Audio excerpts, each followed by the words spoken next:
السلام علیکم ورحمۃ اللہ وبرکاتہ۔ امید ہے کہ آپ لوگ خیر و عافیت سے ہوں گے۔ میں اللہ تعالیٰ سے دعا کرتا ہوں کہ اللہ تعالیٰ آپ لوگوں کو اپنے حفظ و امان میں رکھے۔ نورانی قاعدے کی ایک نئی کلاس کے ساتھ میں آپ لوگوں کی خدمت میں حاضر ہوں، اور میں نے لاسٹ کلاس میں آپ لوگوں کو پڑھایا تھا اظہار کے بارے میں۔ سب کچھ میں نے آپ کو لاسٹ کلاس میں پڑھایا تھا کہ اظہار کس کو کہتے ہیں، حروف حلقی، تنوین یا نون ساکن، یہ سب کچھ میں آپ کو اچھے طریقے سے سمجھا چکا ہوں۔ اگر آپ آج پہلی بار یہ کلاس دیکھ رہے ہیں تو پچھلی ویڈیوز کو ضرور دیکھیے گا، اور اگر آپ پہلے سے دیکھتے چلے آ رہے ہیں اور آپ کو یہ سمجھ نہیں آیا تو لاسٹ ویڈیو ضرور دیکھیے گا، ٹھیک ہے؟ چلیے آگے پڑھتے ہیں۔ کل میں نے آپ لوگوں کو یہ پڑھایا تھا طیرن ابابیلا۔ طیرن نہیں پڑھیں گے، اس کی میں نے وجہ بتائی تھی، کیوں؟ اس میں اظہار ہوگا اس لیے کہ تنوین کے بعد حروف حلقی میں سے حمزہ ہے۔ نارن حامیتن، نارن نہیں پڑھیں گے کیونکہ اظہار ہوگا، اور اظہار میں کیا ہوتا ہے، نون کی آواز کو جلدی پڑھا جاتا ہے ظاہر کر کے، کیونکہ اس میں اظہار ہوگا اس لیے کہ تنوین کے بعد حروف حلقی میں سے ہا ہے۔ آگے دیکھیے، اب نیچے پڑھتے ہیں ہم لوگ۔ اچھا، ایک چیز میں اور آپ کو یہاں بتاؤں کہ یہ جو الف ہے نا، تو یہ الف نہیں پڑھا جاتا۔ یہ الف عربی کے جو گرامر ہوتی ہے، جیسے کہ ہر لینگویج کی گرامر ہوتی ہے، ہندی گرامر ہے، انگلش گرامر ہے، تو بہت سارے جو حرف ہیں وہ لکھے جاتے ہیں لیکن سائلنٹ رہتے ہیں، وہ پڑھے نہیں جاتے۔ تو اس میں کیا ہے نا کہ الف لکھا ہوا تو ہے لیکن یہ پڑھا نہیں جائے گا، ٹھیک ہے؟ چلیے اب دیکھیں، لام زیر لی، میم نون زبر من، لمن، خا زبر خا، لمن خا، شین زیر شی، لمن خشی، یا زبر یا، لمن خشیہ۔ یہاں نون کی آواز کو ایسے نہیں پڑھا جائے گا، لمن، غلط ہو جائے گا۔ یہاں ہم لمن، غلط کیوں نہیں کریں گے؟ لمن، نون کی آواز کو ناک میں کیوں نہیں روکیں گے؟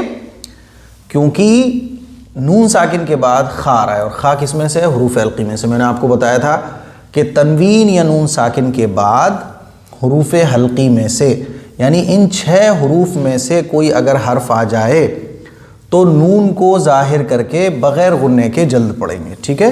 اس کو اظہار کہتے ہیں۔ تو یہاں ہم اظہار کریں گے، کیوں؟ تو آپ کو وجہ بھی بتانی ہے۔ کیسے بتانی ہے؟ اس میں اظہار ہوگا اس لیے کہ نون ساکن کے بعد حروف حلقی میں سے خا ہے، ٹھیک ہے؟ دیکھیے، میم نون زیر من، غین یا زبر غی، من غی، را زیر ری، من غیری، ہا کھڑی زیر ہی، من غیری ہی۔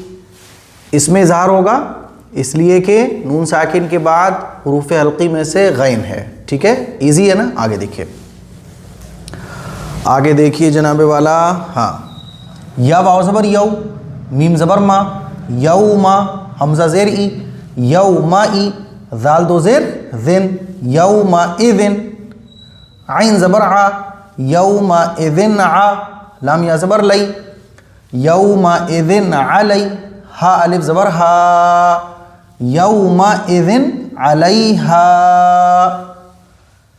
اس میں اظہار ہوگا اس لیے کہ تنوین کے بعد حروف حلقی میں سے عین ہے۔ اسی طرح سے آپ کو پریکٹس کرنی ہے اگر آپ اچھا قرآن مجید پڑھنا سیکھنا چاہتے ہیں تو، ٹھیک ہے؟ دیکھیے، میم نون زیر من، ہا پیش ہو، من ہو، خا زیر خی، من ہو خی، طا الف زبر طا، من ہو خطا، با دو زبر بن، من ہو خطابن۔ اس میں اظہار ہوگا اس لیے کہ نون ساکن کے بعد حروف حلقی میں سے ہا ہے۔ اب آئیے، ان دو میں آپ کو خود بتانا ہے، اس میں نہیں بتاؤں گا، اس میں آپ کو خود بتانا ہے۔ میم نون زیر من، اچھا اس یہاں تک تو میں نے پڑھا دیا، اس میں آپ کو بتانا ہے بس ایک میں، بس ایک میں۔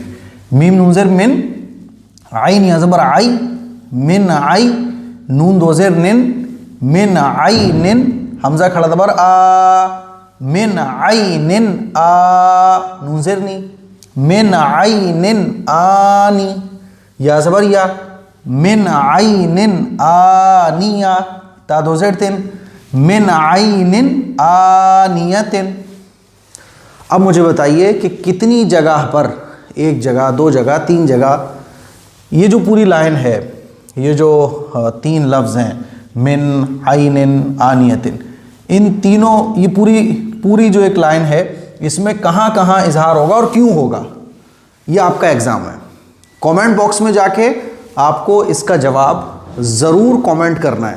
میں ہر ایک کا، یعنی کوئی کامنٹ انشاءاللہ میں چھوڑوں گا نہیں۔ اس ہفتے کا یہ سبق، یعنی اس پورے چیپٹر میں آپ کے اس سوال کا جواب میں آپ کا چیک کروں گا۔ دیکھیے اب اوپر سے پڑھتے ہیں۔ طیرا ابابیل نار حامیۃ لمن خشی من غیرہ یومئذ علیہا منہ خطابا من عین آنیۃ۔ اب یہ آپ کا سبق ہو گیا، یہ تو سبق ہو گیا، اور یہ جو آخری لفظ ہے اس میں آپ کو خود بتانا ہے کہ یہاں اظہار ہوگا، کہاں ہوگا، کیوں ہوگا۔ اور جیسے میں نے آپ کو بتایا تھا، اس میں اظہار ہوگا اس لیے کہ تنوین کے بعد حروف حلقی میں سے یہ ہے، اس میں اظہار ہوگا اس لیے کہ نون ساکن کے بعد حروف حلقی میں سے یہ ہے۔ اسی طرح سے پورا آنسر آپ کو خود لکھنا ہے۔ کامنٹ کرنا نہیں آتا، لکھنا نہیں آتا تو کسی سے بھی پوچھ کے، کسی سے بھی کہہ کے لکھوا دیجئے، جواب آپ کو ضرور دینا ہے۔ غلط اگر ہے تو غلط ہی جواب دینا ہے، لیکن جواب آپ کو کامنٹ باکس میں جا کے ضرور دینا ہے۔ میں خود انشاءاللہ آپ کے کامنٹ چیک کروں گا، اور اس اسکرین پہ بھی میں جو اچھے جواب دیں گے وہ اس اسکرین پر بھی انشاءاللہ میں آپ کو دکھاؤں گا۔ اس کلپ کو شیئر کریں، دوسروں تک پہنچائیں۔ السلام علیکم ورحمۃ اللہ وبرکاتہ۔